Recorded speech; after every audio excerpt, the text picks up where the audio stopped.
Welcome to Beyond the Script,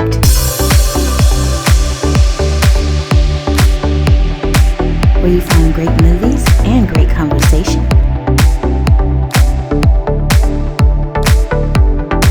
Let's start the show now. The movie we're discussing today is Jingle Jangle with Forrest Whitaker. Once upon a time lived the greatest inventor that ever there was, Jeronicus Jangle. Merry Christmas! Merry Christmas indeed! Jangle, for the last 30 years, you've been promising something sensational. I need more time.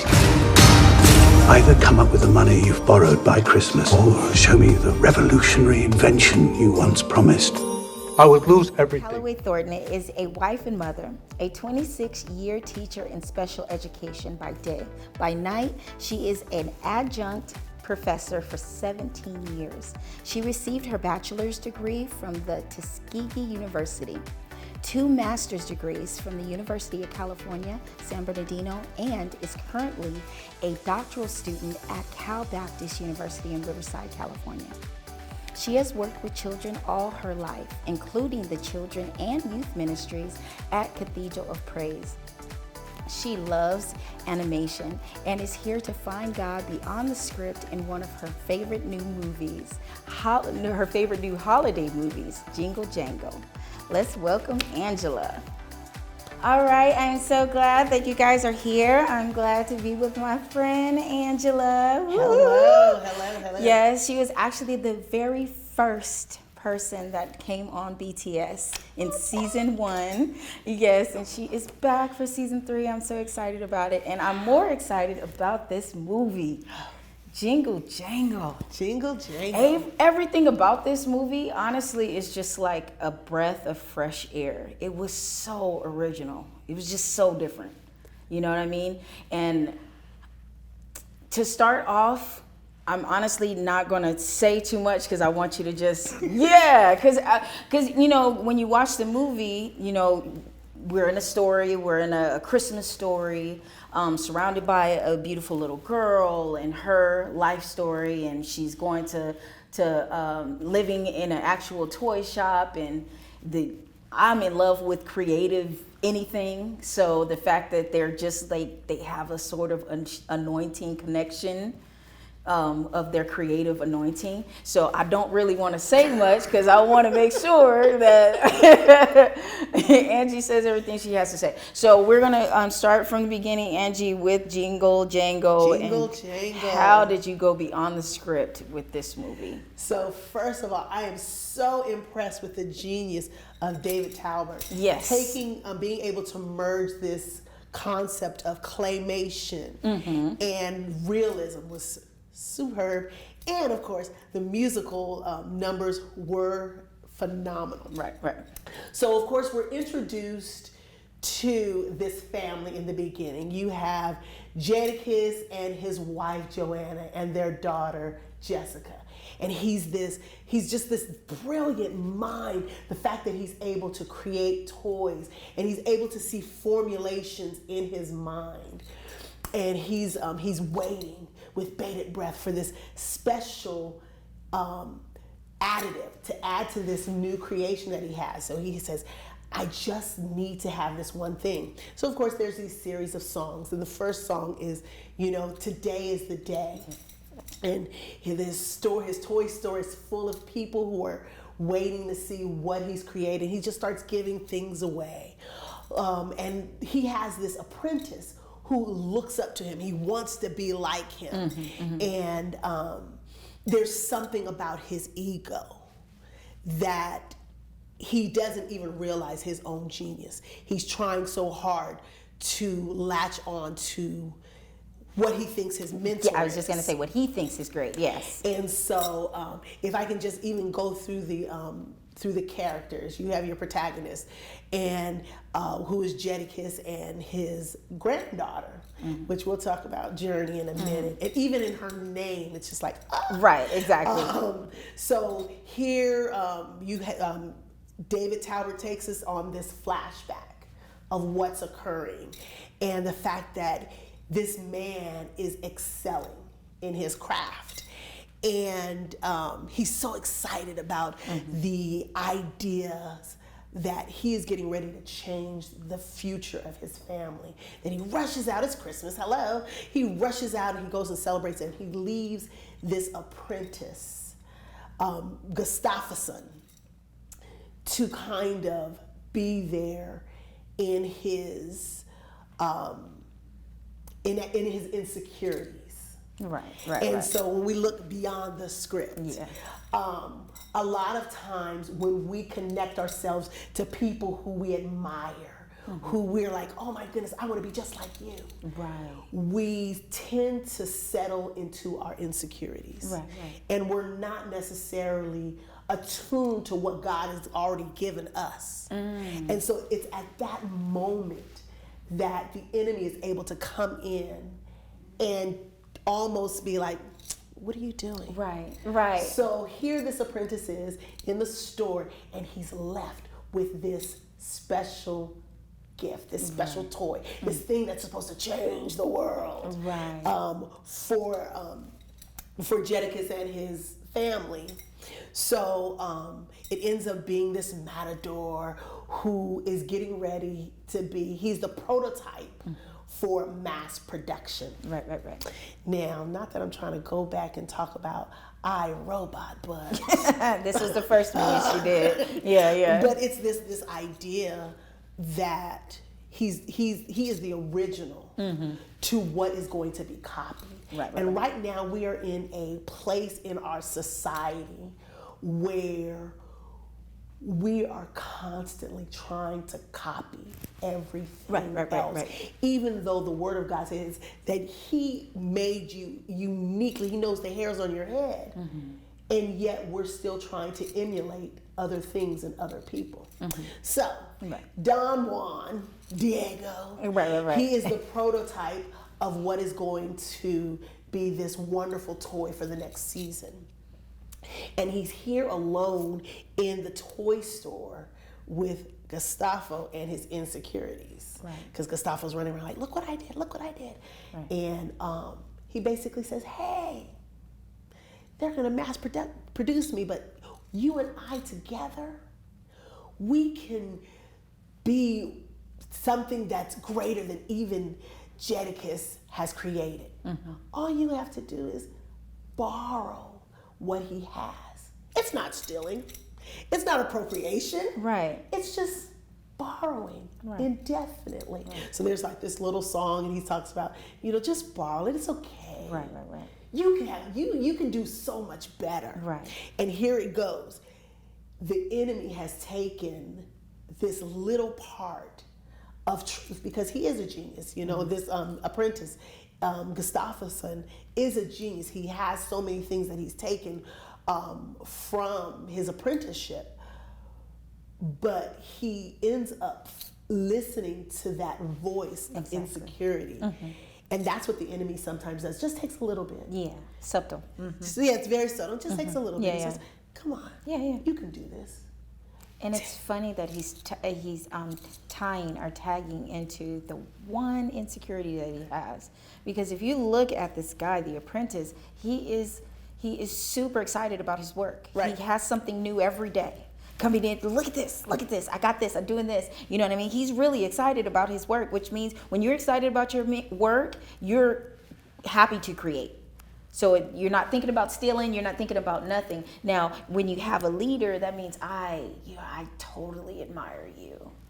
So he's pulling at the one string that's barely hanging on. Right.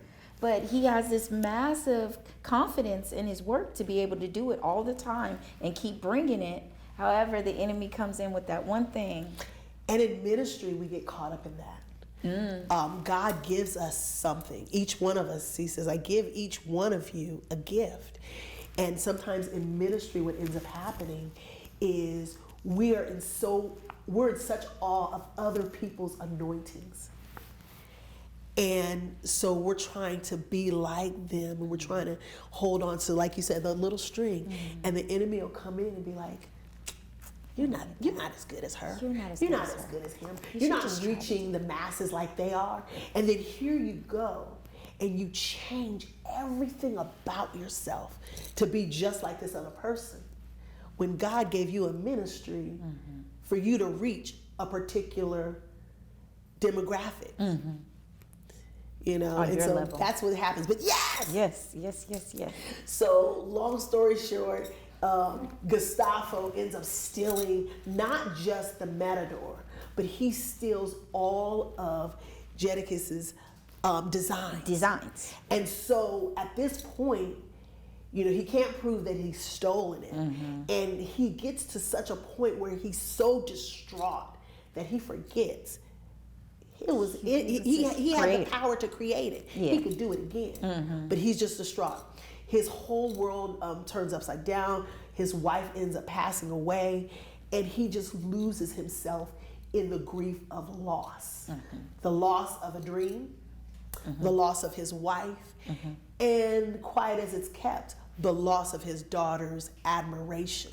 Because his daughter Jessica looked up to him. And she had this same gifting.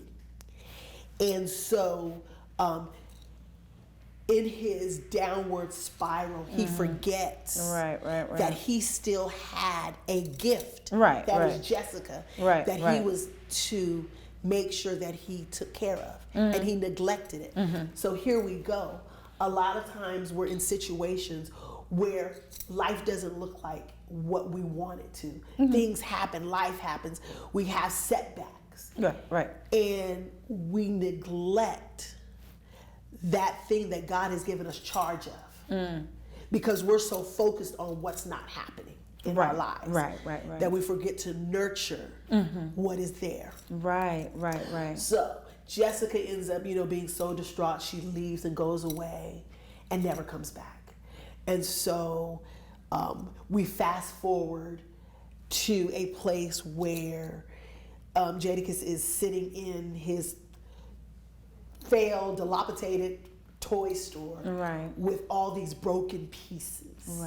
And before you go on, I wanted to say too, it's so funny how the this apprentice looked up to this guy so much, but simultaneously destroying him. The one that the reason why you're so happy, you know what I'm saying, about being yourself, about being a creator. You know what I mean? It's jealousy. That jealousy, so bad. I'm writing a movie now about Cain and Abel, and I'm breaking down just talk to you about being a part of that. But just breaking down the fact that Cain never was the brother that hated him. He was just jealous of him. I love you. But I want what you have. But I want what you have. I want what you have. But I want what you have. And I'm thinking, like, as the apprentice, later on, you're living this life in lavish, but if he was forced to see the devastation on a daily basis, I don't think he would have been okay with it. I don't think at this point he cared. Wow. And there we go with that concept of jealousy. And it's funny because, you know, most people say that jealousy is like the green-eyed monster. Right. And here we go. It becomes this thing where you get tricked into thinking that you deserve it. Right. And even in somebody else's creation. Yes. And even in the storyline. Don Juan convinces Gustafsson that he deserves. Right. It made it sound so good. You've been working really hard. Right. Yeah. That he deserved it. And that's the thing about jealousy, is people get into their mind that, well, they justify it. Yeah, that's justification. And that's the ploy of the enemy, is to make you think that you deserve what wasn't given to you. What wasn't given to you, and was just not yours. At some point, you have to realize that, you know, this creation and this ideal did not come from you. Now, you're a creator. You could create too, but you just don't have quite as much confidence in your work as you do the next person. But why don't you have confidence in it? Because this person didn't give you the confidence you thought you deserved. Well, and if we go back to the whole character of Gustafsson, he was a boy. Yeah. And in that, the symbolism of him being a boy is the idea that he wasn't mature. Yeah. He hadn't seen enough of the world. He had not experienced enough. And he still, I felt like he leaned too much on the compliments, or wanted too much to be complimented by his leader to gain confidence in his work, as opposed to just having confidence in his work. And I think that ultimately led to him feeling like, I've worked so hard and I deserve this type of thing, and I'm going to do better with this than you will ever do better. You know, all this stuff that the enemy would tell you about it, you know. And you start to believe that. Yeah. But at the end, well, I don't want to jump to the end, but when he was ultimately, the story started to change, and the original creator was starting, you know, people were starting to see, like, oh, hold on, you're not really doing all of this. This is, you know, coming from him. It seemed as he was more, not that I don't want to hurt you, I just want to hold on to the life that I've had for the last 30 years. Oh, yeah. So it was just like, for me, I was just like, it's kind of funny to me that, so you're not, this is not originating in hate. You don't hate this person. Oh, no. You just live your lifestyle more. So I was just like, whoa, that's, you know, that's crazy. Like, how can you, like, really, you're sort of ruining somebody's life. You really kind of ruined his life. Oh, absolutely. But you ruined his life not out of hate, just because you're greed. And at the root of that too, out of the root, it comes back to insecurities, and the fact that you don't feel that what God has planted in you is enough, right, to sustain you. Which leads us to the introduction of Journey. Yes. So Journey, she is the lead in all of this, and it's interesting because, of course, all she has is, and Journey is the daughter of Jessica. Yeah, so grandbaby. She's the granddaughter. Yeah. And it's interesting because the story doesn't necessarily talk about what Jessica has done in the last 30 years of her life, outside of the fact that she has this child. Right. And even though she misses her father, her pride won't allow her to go back. Whether or not it's pride or hurt, she won't go back. Right. But I want you to tap on real quick before you go into the next thing.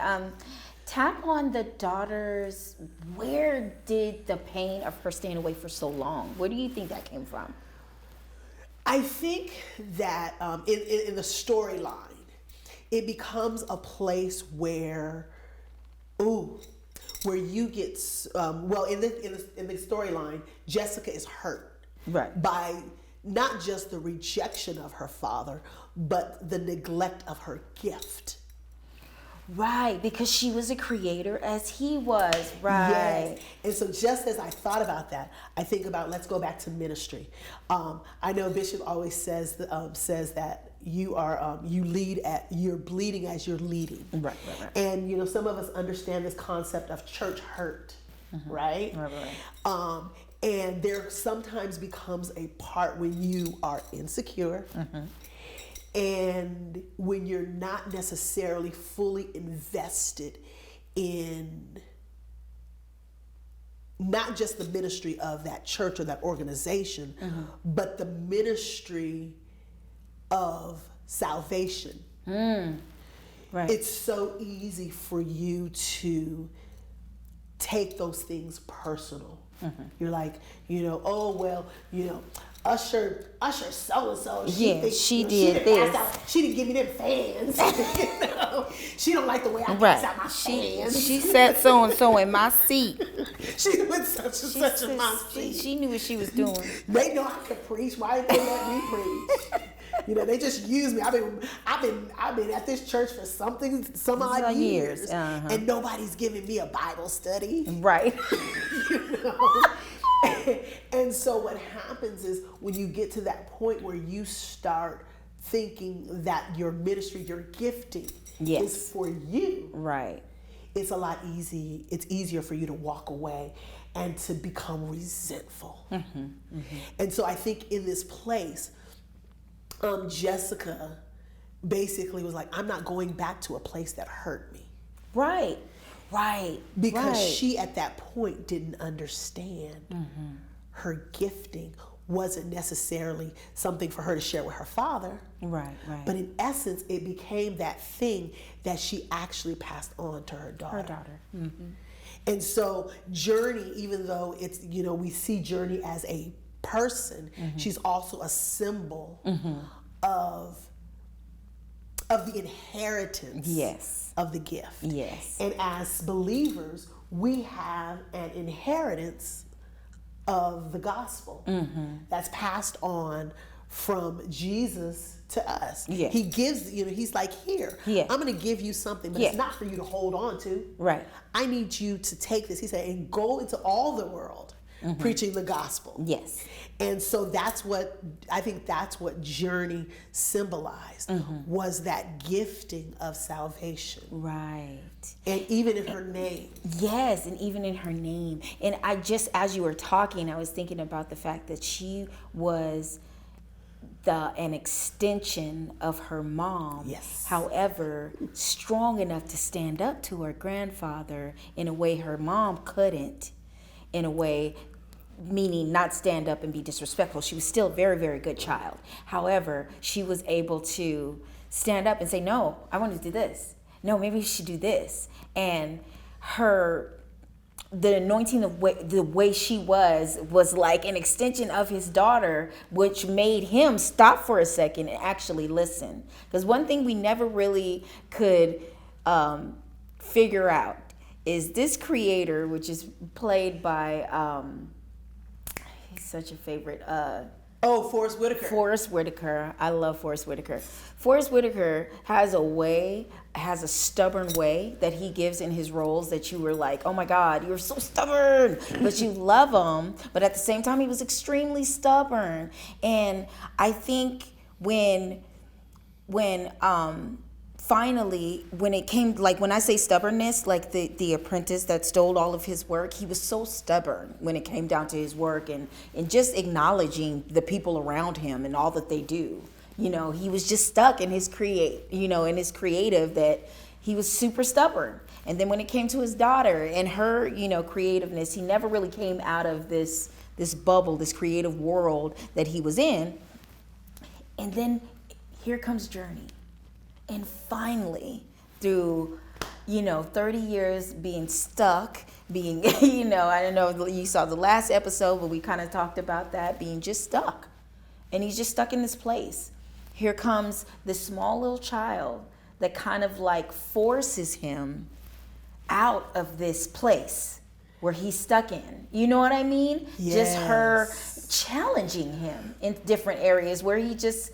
I'm sure other people probably would have challenged him, but he just was never able to see outside of his little bubble. And as you say that, it's interesting. The thing about being stuck is it comes from a place where you're afraid to move forward. Exactly. You're afraid to move go? forward because you don't want to risk failure. Again. And even in this, it's funny because we say that he's stubborn. He doesn't want to face the reality that he's lost his dream, and that in essence is what happens. Is he's lost his ability to dream, and he thinks it's gone. Right. But he turns around and he takes on another apprentice. So we have little Edison, who is this quirky little kid who's like, look at him. Yeah. And he's like, oh, you're not an inventor. Right. And he kind of takes this abuse from Jadakiss, and he's like, but he won't go anywhere. He won't go anywhere. Right. I'm here to stay. Right. It's this new generation. Yes. It's just like, him and the granddaughter, they're just like, they're his test. They are his test. They're his test. And it's interesting because, of course, you see him in this sunken place. Right. Where he is... Plug, new movie. I know, right? Where he's not able to see above... He basically... the store is completely dark. Yeah. Even the windows It's are like boarded desolate. up. Yeah. Right. I mean, he's got mail that has never been opened. He just is there. Goes down. You know, and what's interesting though is people still come to him. Right. So Yeah. he He's still sees open. himself as a failure. Yeah. But people still see him and still seek his console. Wow. For watches, whatever. You know, he's Right, like, right. I went from the toy emporium to this pawn shop. Right. Pretty And much. even there, you know, think about what a pawn shop is. Mm-hmm. People bring things in exchange for something else. Yeah. And I think that life for people who are in that sunken place are constantly in a place of bartering. Right. If you give me this, maybe I can exchange it for that. And you start making the assumption that what you have or what you give is more valuable than who you are and who you were created to be. And that's where Jadakiss finds himself, is that he's exchanging his gifting in hopes that he can come out of that sunken place. And so many times right. as believers, we get there at some point in our life, and some point in our journey, you know, in our walk with Christ, we get to a place where we're just bartering instead of actually living and working through the gift that is in us. Wow. So, Yeah, that's really good. That's really good. We didn't really go through the movie. We were just kind of talking about it. But I did want to tap into something that I saw beyond the script that was super cool. On my journey of creating, it literally takes me, you know, having a conversation with my mom. My mommy's here. Hi, mommy. Having a conversation with my mom to help me remember that I've been a creator my entire life. She's like, Serena, you brought me your first book when you were 7. ooh. Like, you know what I mean? Like, I've really been doing this my entire life. And sometimes it takes somebody super duper fighting for you. You're not even fighting for yourself in that way. And bring this back to Jingle Jangle. I just thought it was amazing how the kids were like, they fought for that toy. They fought for a toy that was, you know, buried. And they saw a little bit of life in that little toy. And they pulled that toy out and brought it back to life. And they fought for this creation that the creator had forgot about.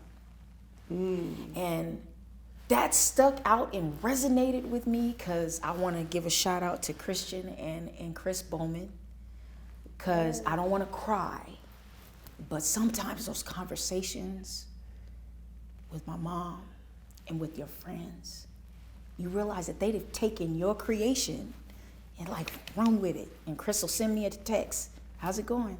You finishing the script? You got it? How's it going? My mom will send me a text. How's the script coming? Is it okay? You know what I mean? And it's your dark toy that's in the corner that you kind of forgot about. It comes a season that you'll forget about it, but then you'll have somebody to come and run with it. I mean, they fought for that toy. The guy was so excited about the toy because he's spying on them. Right. Found a toy that they, you know, brought back to life, and with their little creative minds have given life to something that was kind of dead. And it was stolen. They went back and they fought. And I mean, to go beyond the script, that's what I saw. I was just like, they didn't even create it, but they found it and gave it power. And ran. Interestingly enough, so as you go there, we're gonna come back to Journey. It wasn't even that they made something live. It was already functionable. It was just dormant. And it took the innocence of children to see beyond what it looked like. Right. And that actually brings me to the song, the square root of possible. Possible, yeah. So there it goes. And you just talked about the fact that people sometimes are able to recognize where you are or who you are, because they're not in it. They're able to see beyond it. Right. And if you look at the movie, you'll see that, at this point, she has actually been rejected by her grandfather. So, she basically creates this letter that says, oh, my grandfather wants me to come. I'm going to go there.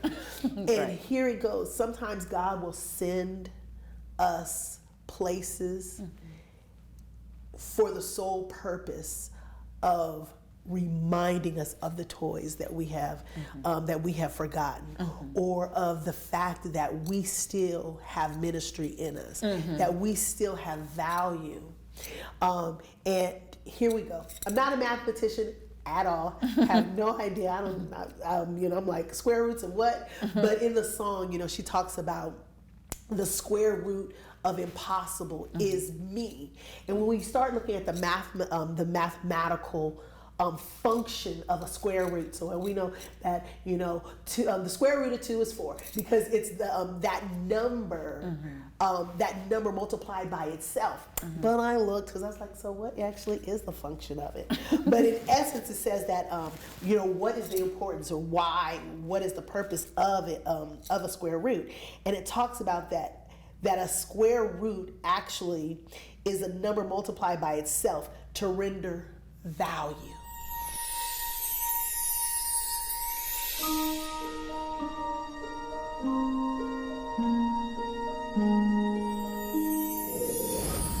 Cause the square root of impossible is possible in me.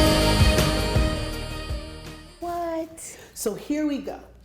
This idea that, and she even says the fact that I can actually see myself as valuable. Right.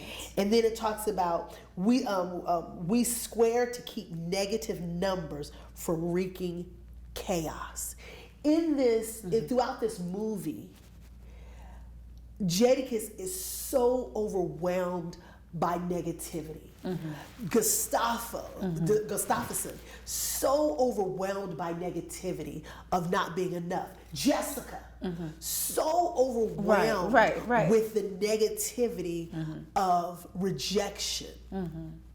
All of these people, have this. And then it says, since negative is a direction, rather than a value, the square root allows us to basically realize that we are continuously moving. And a lot of times we're in a situation where we feel like we're stagnant. Where you feel like you look at your life. So at 40, 48, soon to be 49, I look and say, I should be so much further along than I am. There goes that negativity. But if I look at the fact that God has given me the ability to create. To multiply, to be able to recognize that my life, when your life is stagnant, you dead. Right. So the fact that we have the opportunity to wake up each morning with a refreshed and renewed perception of ourselves and be able to replicate the gifting that is in us. And in essence, that's what Journey did. Journey was able to be a mirror for Jadakiss. Exactly. Because he had lost his ability to see formation, to see formulas. And it was interesting because she comes by him and she's like, oh, I know this. Look, da-da-da-da-da. And he's like, you see that? You see that? And she's like, yeah, don't you? And there it goes. There it goes. Like you said, the fact that your mother and your friends are able to see what the formula that God has created that has been you. Right. And even you, oh my gosh. No, it just, when you said something, it's just, and you're so random. We talk about girlfriend stuff. We're talking about girlfriend stuff, And she's like, God said that. She'll look me in my eyes. That was God, right? And then we'll go back into the conversation like nothing ever happened.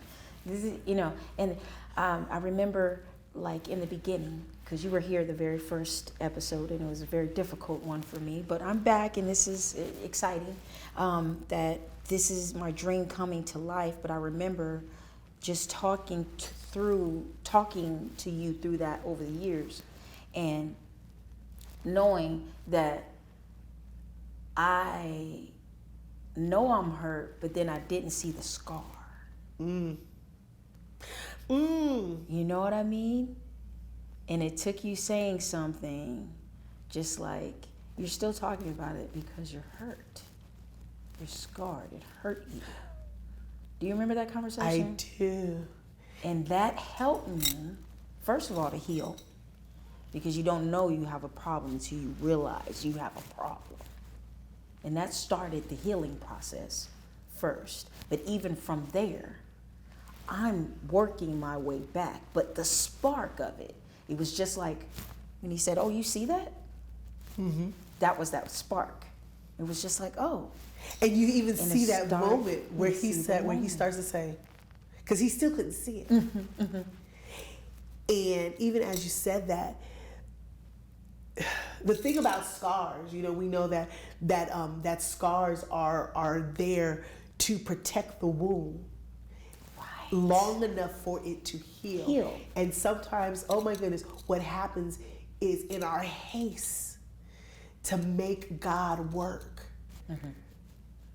we remove it before we have had an opportunity to heal. And even in this movie, you realize that Jadakiss has basically covered himself. And he has these scars, these wounds that he thinks everybody else has inflicted upon himself. Right.